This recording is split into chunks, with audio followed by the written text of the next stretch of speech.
Happy Friday, everybody. I'm Nick Slavic. I'm the proprietor of the Nick Slavic Painting and Restoration Company. I'm also the host of this show, Ask a Painter Live. It's a weekly live Facebook show where I use my 2 decades of experience as a business owner and a craftsperson to answer any questions. If I don't have the questions, the people associated with this show do. It's the best, most professional group of people that I've ever seen in this industry, so it's an awesome thing. Today, thanks to the PCA, the Painting Contractors Association, link in the show notes here if you want to see more. They got a whole bunch of free resources, including some training, some standards, things like that.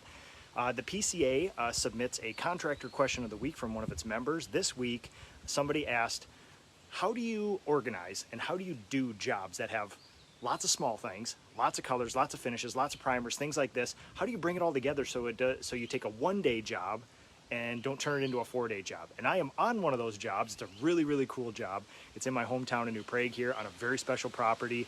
I'm going to show you just how to do that. So behind me, you see a handmade stone building. You see custom wood garage doors that we're going to be restoring. A couple days ago, I washed them. I came back here. I got them all prepped, ready to show you how I paint them.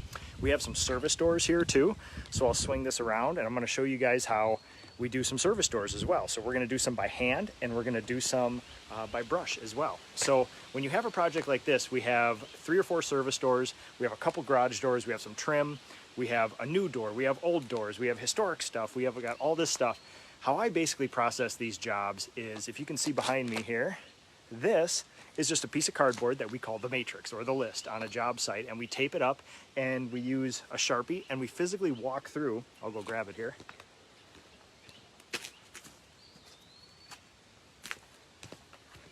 We physically walk through what we're going to do on the job. Writing it down and thinking about it helps you process jobs like this. So the most important thing that you can do in a job like this is start from the things that need the most work. So we have a brand new service door, which I just showed you there. So that needs to have a bonding primer put on it first. These other garage doors, you can see, just spot prime. And then there's other service doors over there that are top coated. They just need a fresh coat. So there's no scraping, there's no sanding, there's no priming. Just clean them up, put another coat on. So those are the lowest hanging fruit. Those take the least amount of work. So you want to start with the stuff that takes the most amount of work. So you can see here, I'll loosen this guy up. You can see here we have one service door, brand new. And basically what I did is a quick and dirty sort of field prep on it, which is I tried to take some of the doorknobs off. A couple of the screws are stripped off, so I decided to tape them in place just so I could, I didn't want to get this the door in a place where I couldn't get it back on the house and secure it overnight. So I just screwed a piece of wood to the top of it. I put down a drop cloth to protect the grass and then cardboard underneath so the drop cloth doesn't stick to the door. Prepped everything off, wiped it down with a wet rag, cleaned it up, and then I sprayed a coat of primer on it first thing. First thing on the job site. Well, I shouldn't say first thing. I'll actually show you what I did first thing here. I set up my little job site. We'll go over, have a look-see. So I got my tools out of my mobile command unit right here, and I laid everything out in the grass in a nice kind of semi-shady area, real close to the job site. I didn't put it on the driveway in case the client needs to get here, but basically you can see we have Festool, which I sanded the doors. We have my empty cans of paint, which I've strained. We have my primer. We have Trainer Tina's sprayer. Tina, thanks for letting me use your sprayer today. Garbage right there. We have my paint right here. My tool tote right here. Canvas tool tote for hand stuff. DeWalt bag with sander and drill. And then I leave out on the lid here my tapes and all my plastics so I can grab them. And of course, brush tote right there.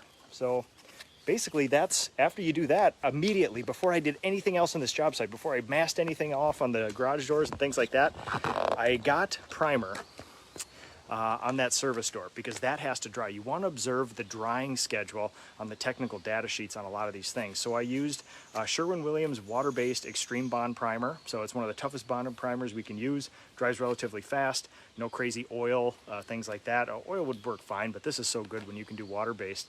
And then what I did is I used some oil primer on the garage doors here because they're wood. I want to stop the tannin bleed. And then basically, then I took the time while the primer was drying. See, if you sequence your jobs right like this, if you play this out in your head, then you can take your time to mask this off while the primer's drying. So there's no downtime. You're never waiting for a coating to dry. And then what we're going to do is spray some top coat. So there are a couple service doors on the house that don't need a lot of work. So what I'm going to do is spray Sherwin-Williams Duration Low Luster on the garage doors and the service door, show you how I do that. And then we're gonna walk over, and I'm gonna hand paint the entry door with a beautiful yellow paint, SW Solo over there. And while we're waiting for the Duration takes a little bit longer to dry than Solo. What we're gonna do is spray the Duration on, give it time to dry, do the other doors, again, no downtime, and then circle back around when we've reached the drying time on the doors and hit them with another coat. So basically on a job like this, novices and people who haven't done a lot of this stuff before, what they'll do is paint the front door, and then they'll come back here and do a little scrape, and then they'll jump over and prep a little thing, and there's no sequence to it. And then pretty soon you run into something where, hey, I primed this door, it's not ready for top coat, so now you got to de-prep it, put it on the house, come back tomorrow. Somebody, I mean, seriously, this is free. I cut this off the paint box that these things came in. Sitting down, just writing this out is one of the biggest time savers. And you can even see 28 years of me doing this. I crossed something out because I thought I was going down the list like, oh no, you know what would be actually better is if we can do this first. So I crossed this off and started again. So what we're gonna do, I'm gonna mask up, I'm gonna get ready, I'm gonna spray these two, well actually, you know what I'm gonna do? Follow my list here. I'm gonna spray the service door first because that thing has to be handled. These garage doors don't need to be handled. So if I can get a coat on the service door, even if it's only 5 or 10 minutes before this, 5 or 10 minutes more drying time, and at the end of the day, it'll be dry enough where I don't leave hand smudges all over it. So we're gonna do service door, we're gonna do garage doors, and then I'm gonna walk over and I'm gonna hand paint that front door, that awesome yellow in the Solo. So again, we got a Titan 440 today. We're using a 415 Graco FFLP tip on a gun. We're spraying Sherwin-Williams Duration Low Luster on the dark green here, the greenish black, and we're going to be using Sherwin-Williams Solo on the rest of it. So I'm going to suit up and let's spray these things.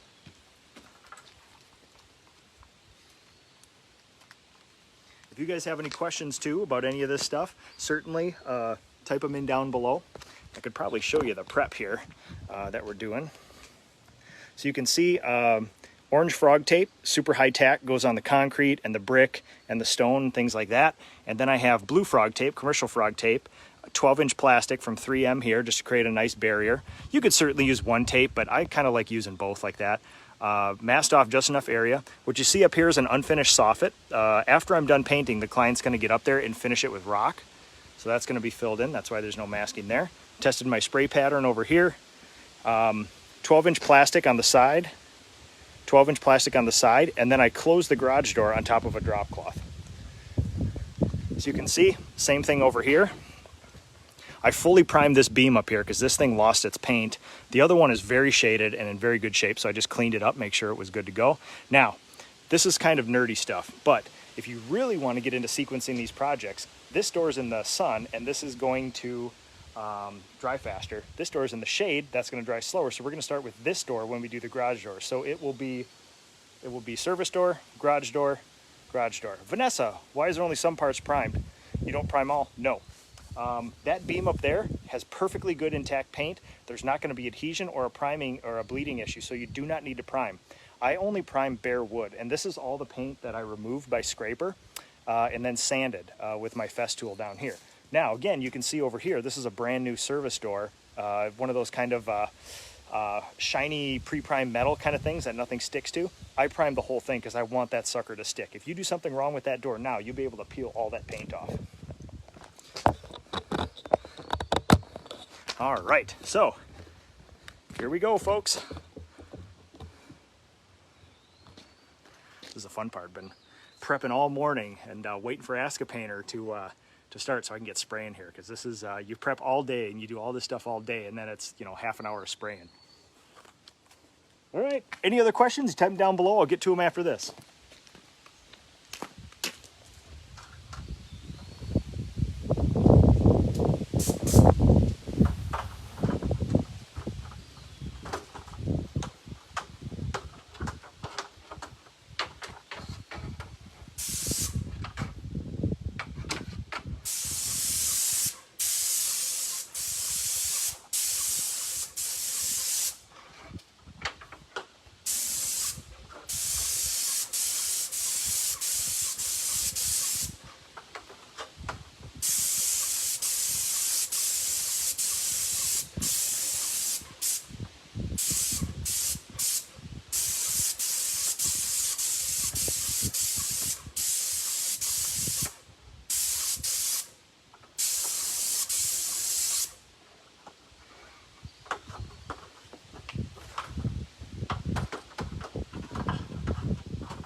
just realized I was so excited to spray, I was going to do the service door first. So we're gonna go over there.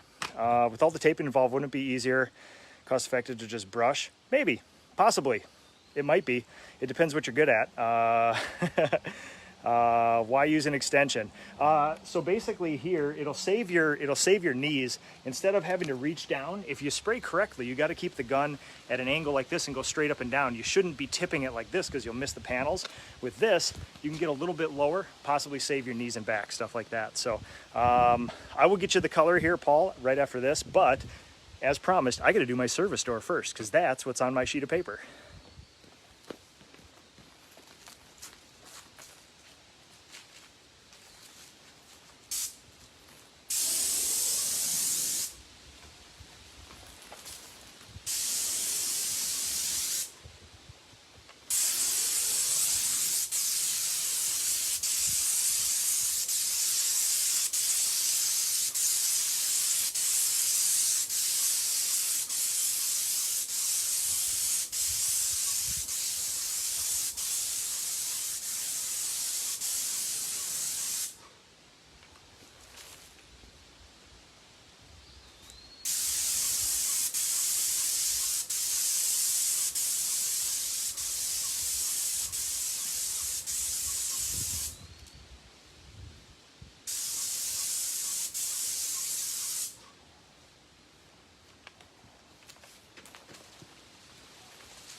Forgot to use the camera. Forgot to turn the camera. Well, you guys will get to see this one here. Sorry, I'm into this. I've been waiting all morning to spray here.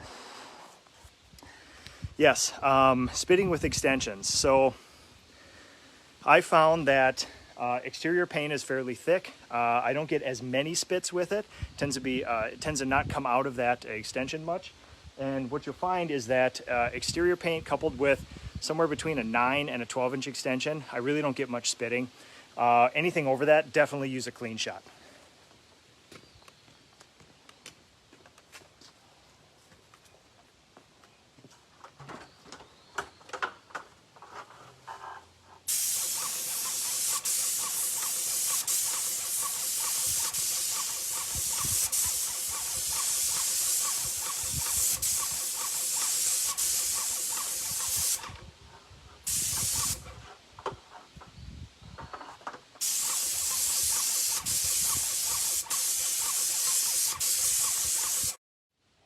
Sorry about that phone call coming in.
All right, lots of fun. Man, I love this stuff. So, Kevin, tip and pressure, mentioned it before, but Graco FFLP 415. We got a Titan 440 pump here, and it's basically full pressure, backed off about a 1/4 inch up there like that.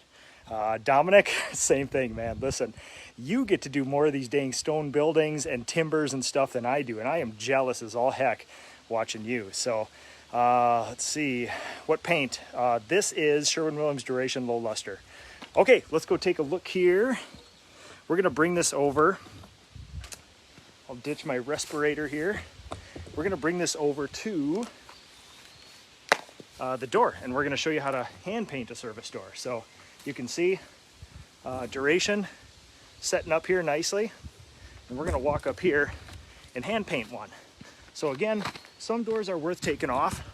We have a brand new service door here that needs all edges done. I think that's better just to shoot it like that. We have a service door that only needs one side up here, and it's basically same color, different paint, but same color. So we're gonna do that here, and this is easier to just basically, you know, didn't need any crazy prep or anything, so this is easier to do it in place. And what I'm gonna do is try to find a good angle here so you guys can see what's going on. We're gonna turn this one inside here. There we go. Make sure you guys are all level here. All right, there we go. It's not too bad. All right, we'll do that. So basically the idea with the hand painting here is we have SW Solo. This one is eggshell here, nice low luster. Pretty Nylock Sprig, one of my favorite either enamel or fine finish brushes. This is probably, I don't know, so you could argue it's a little too fine for exterior painting. It's definitely not too fine for interior fine finishing and enamel. But my normal brushes, the Pro Extra Elascos, they're a much more long-lived, durable brush, but they're much more coarse bristles. So I actually kind of like these, even for exterior front door painting, just to eliminate the brush marks. So, a pretty folding tool. I'll crack this guy open. Beautiful yellow. And we'll brush from the back side of the can, because that's what good craftspeople do. You don't want to muck up the label.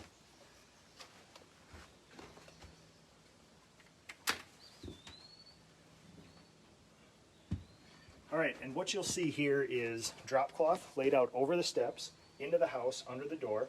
I have all the glass, all the hardware, and the edges taped off here because I don't want to contaminate another side of the door.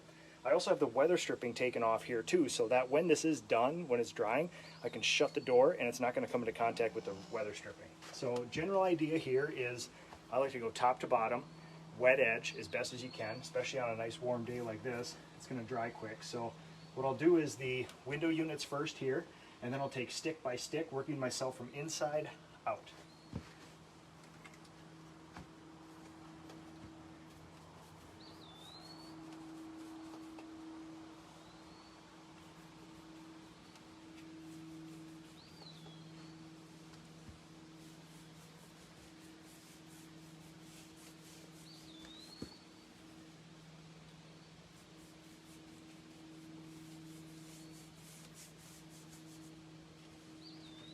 We start with the top, we do each side. I usually go left to right, so we start with the left and then do the right. And the point is, with everything you do, getting it so it's always a process. So eventually, you always start at the top, then you go left, then you go right, then you go bottom, and you can just turn your brain off. You can get everything prepped out, ready to go. You throw on a podcast, and you just get to it. You get a lot of thinking done every day.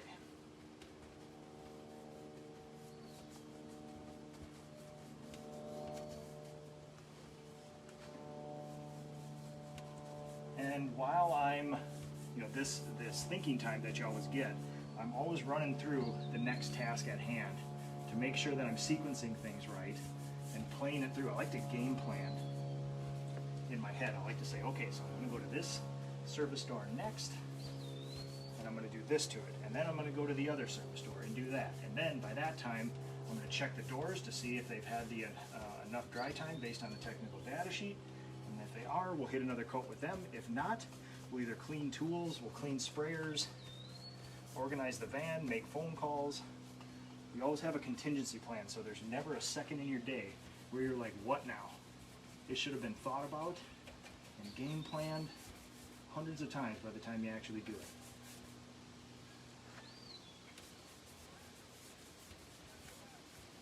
Solo goes on nice and smooth. You can see I'm treating this door like each of these panels, is its own little thing. And if I can move fast enough, I can go over onto the other panels here. If not, if it was a really, really dry day, you'd want to cut it off exactly on a panel. Now, it is a warm day, so what I generally want to do, I don't want to be painting the bottom of the door while some of the top still needs to be done, because this area will get gummy. So what I'm going to do is sort of the half door method, which I'm going to bring the wet edge down halfway down the door and repeat the process almost like you're painting two separate little doors, treating the top half like one and the bottom half like one.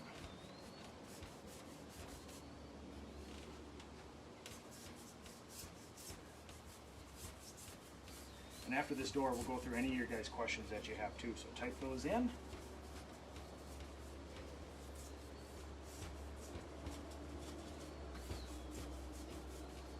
We had a beautiful stretch of weather this last week too. Minnesota cooperated. It was mid to high 70s, no rain, not that many dewy mornings, which let us get a lot of exterior stuff done. Sometimes we battle that here in Minnesota. We get the dewy mornings, and even if it's nice and not raining, sometimes we're still hampered by it. So now when we have a bottom like this, panel, panel, same thing.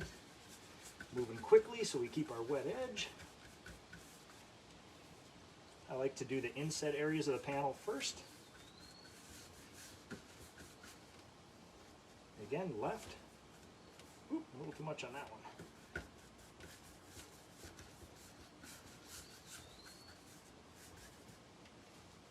Right, bottom, middle.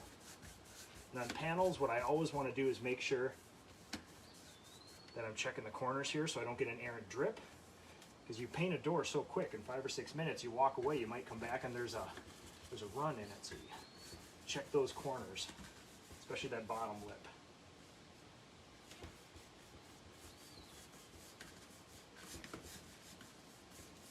So the theory would go then, you know, you get all these things prepped. It takes maybe, I don't know, 10 minutes a door to get it all prepped out. 5, 6, 7 minutes per coat, round robin them, go door to door to door to door. You got it made. Nice system, especially with Solo. Solo dries fairly quickly. And one of the better things about Solo is it's anti-blocking. And blocking is what happens when you take a door that's dry to the touch, maybe even past its cure time, and you put it onto a weather stripping and it'll stick. That's called blocking. And we don't want blocking, especially on front doors, so Solo helps with that. So I think it's a good solution for some of that stuff. It's an interior and exterior.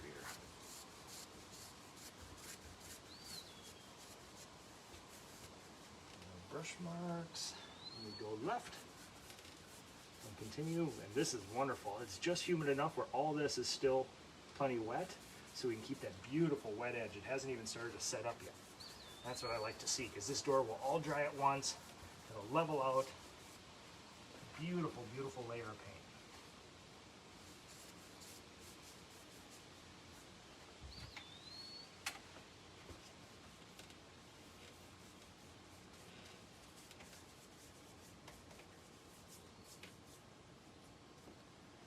Make sure I don't have any runs around these areas here.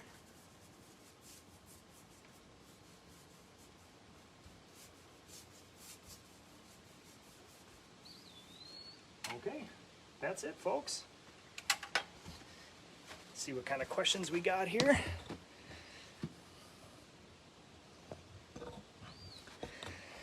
Is there a best way to mount doors for wet paint? Holding it, yes, I've done this many times. I once had to set 40 black doors done in a hybrid trim paint that's a slower curing paint, and we needed to spray them and mount them in a day, which is nearly impossible. And I used black latex gloves, butyl gloves, and I I mounted a hinge to one side to hold, and then I mounted the door handle, and then I held them like that. And when the doors were too heavy, sometimes what we did was even put my floating shelf brackets on top and bottom that made, you know, like pegs, and we grabbed them, and then we'd carry them up to the place where we were going to mount the door, and then we would take them off and mount the door. But having either the hinge on, so you can grab a hinge, or the door handle on, so you can grab the door handle, is usually the best way to do it. If you could be real delicate putting those things back on, it won't get harmed. Jessica, no problem. We're getting ready to paint. Oop, let's see if I can expand that one. We're getting ready to paint all the interior doors off the hinges. Yes.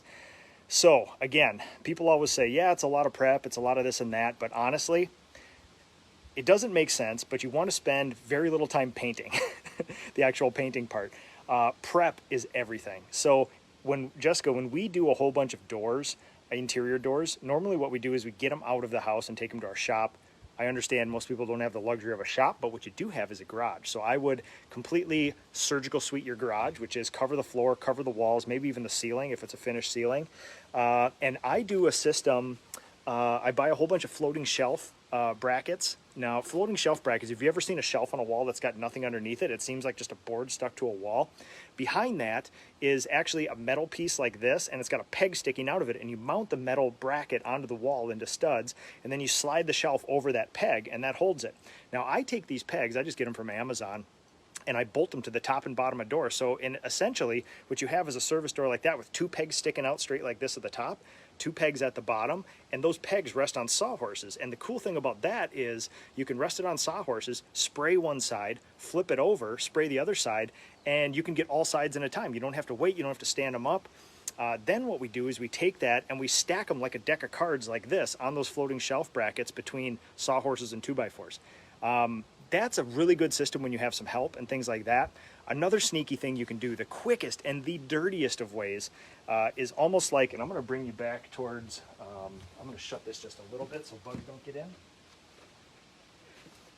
I'm going to bring you back towards here because I'm going to show you, there's another sort of quick and dirty way you can do doors, and it's called the zigzag method, where you take all your doors off, and you do, in effect, what I kind of did here, which is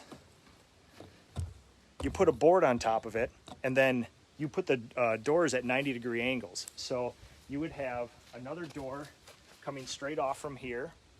Let's see if you can see me here. Another door coming straight off from here, and you would put a board between the two, screw it into the top. So in effect, you'd be zigzagging doors all the way down, and you put them in rows. You put 2x4s or wood over the top to hold them steady, and you want really good screws in there because you do not want those doors to domino over on each other. You set them up in a long run, and then you basically just hit them. You go right down the line. I think I might have shown a video of this in the Slavic house painting. I did a couple of my own service doors. I painted them in my own master bedroom. I just zigzagged them in there, and I had to get all sides, so we used that, and we knocked her out, got done. So, wouldn't the hinge side be considered exterior color? Yes. So it depends how technical you want to get with this stuff. You see that I masked that thing off. The hinge side was actually the interior color, and I'm going to leave it that way because there is a really, really nice finish in there in this house. This whole property was handmade, and there's exquisite finishes everywhere, and it's done that way, and I'm only doing the front of this slab. Yes, Ron, you are absolutely right. When we do new construction and we have our say-so, we'll pick one flat and one edge as interior, one flat, one edge as exterior. And you would be correct. Obviously, it's easy to pick the exterior side of the slab, and because a door opens like this and you can see that hinge side right there, technically that's exterior. The strike side, as they call it, with the actual little closer, the plunger thing, would be considered interior. You're absolutely right. Austin Isley. So I hate to disappoint people. I get a whole bunch of messages saying, "Oh my God, he's a southpaw." This is mirror image. So when I do live videos, it looks like this is my left hand. This is my right hand right here. Here's my wedding ring on my left hand. So it is mirror image. Sorry about that, guys. I hate to disappoint anybody. Parker, Parker, High-Speed Parker, one of my awesome apprentices. What are some of the most common technical mistakes you see when doing doors, service doors, entry doors, etc.? Yeah, not enough prep. everything, what makes a really good paint job, anybody can paint the front of one of those doors. It's one of the easiest things to do. It's where the strike plates are and the interactions with the hinges and all this other stuff. I'll bring you guys over here and I'll show you. With this one, again, remember, couple strip screws. I didn't want to have to go through and take that off. So what I did, I covered all the strikes and the stuff like that. Covered all the hardware here. That's going to be beautifully clean when you take it off. Also, I preserved the fire tag. I took the hinges off, so we have a beautiful, beautiful line there. When people go wrong, Parker, they try to cut around all that stuff, and it is horrible. Nobody's really good at that stuff. So likewise, what I did here, we have a door frame that it came off of, and I took all the hardware off. So you can see strike plates, jams, things like that. I took everything off. I took all the weather stripping off, prepped it, so that when I do put it all back together, that weather stripping will go on and it'll be the cleanest line you've ever seen. If you've ever tried to cut around that flexible weather stripping, it is poo-poo. You're not going to do a good job there. So Daniel Anderson. So yes, I've talked about this twice already in the show, but I'll say it again. There were some strip screws on this hardware here, and I figured if I could get it off, I probably couldn't get it back on. It looked like some janky stuff. So what I did was left it in place. It's perfectly serviceable. I didn't want to have to monkey with it at the end of the day because this has to be secured. This is the side service door for this handmade stone building, and I do not want people being able to get in at the end of the day. So instead of scrambling at the end of the day, oh my God, I can't get this doorknob, we're just going to leave it in place. It's not the end of the world. I would agree with you though. Everything off would be the right way to go. This is a unique circumstance, and sort of glad it happened to show people that, this is the lesser of two evils, basically, and that's what we look for on these jobs. So, okay, everybody, see if I missed any here. Yeah, Jason, sorry about that, man. I sprayed a garage door without moving the camera. I'm just so excited to get this spraying done. So here, I'll run you guys by. You'll get to see this beautiful. You can see some of it drying already. Let's wait for the camera to focus. Look at that stuff. That duration, low luster, just unbelievable. It's a little humid today, so it's drying slow, but man, it's good. Beautiful, beautiful, beautiful. Yeah, and if I can get you guys a good shine picture too. Man, this stuff is good looking. We're not hitting the sun right today. There we go. Man, this is satisfying to see. All right, everybody. Thanks as always for watching. I do appreciate it. If you're interested in meeting more people like me who love this craft and this trade and growing businesses more than anybody else, the PCA is the place for you, the Painting Contractors Association. If anybody knows what a hockey stick curve is, hockey stick curve happened to me about 5 years ago, between when I was in the PCA, advent of meeting, or before PCA, meeting PCA, and then the hockey stick curve went in that, both in my intentionality, my knowledge of everything, and my sophistication in business too. I saw really, really good examples of what could be done in this industry, people treating their employees well, their clients well, and not martyring themselves for it. And I was inspired, and I've been inspired since. So if you're interested in that, the PCA, the Painting Contractors Association, you might want to look into it. They got a bunch of free stuff for you too, even if you don't join. Link is in this. Otherwise, thank you guys so much for watching. It means the world to me that somebody would take time to do this. I'm going to get back to work because I got a job to do. So have a happy weekend, everybody. We'll see you next week.